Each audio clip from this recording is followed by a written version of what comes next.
After karate class আমি আর মিম আপু চলে গিয়েছিলাম হাংরি ম্যান নামক একটি দারুণ ফাস্টফুড রেস্টুরেন্টে, যার অবস্থান ছিল ভেলানগর বাজারের 3 রাস্তার মোড়ের কিছুটা কাছে। রেস্টুরেন্টে অন্যান্য খাবারের পাশাপাশি স্লাইস করে পিৎজাও বিক্রি করা হচ্ছিল।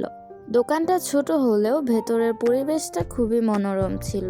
দোকানটিতে বসার জায়গা স্বল্প হলেও আমার কাছে বসার জায়গার ধরনটা খুবই ইউনিক লেগেছে।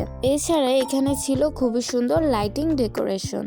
ফাস্ট ফুডের পাশাপাশি ছিল নানান ধরনের ড্রিঙ্ক আইটেম, আর দোকানের ভেতরের দিকে ছিল কিচেন, যেখানে আঙ্কেল আমাদের অর্ডার রেডি করছিলেন। এই বোর্ডটিতে সকল আইটেমের নাম লেখা ছিল।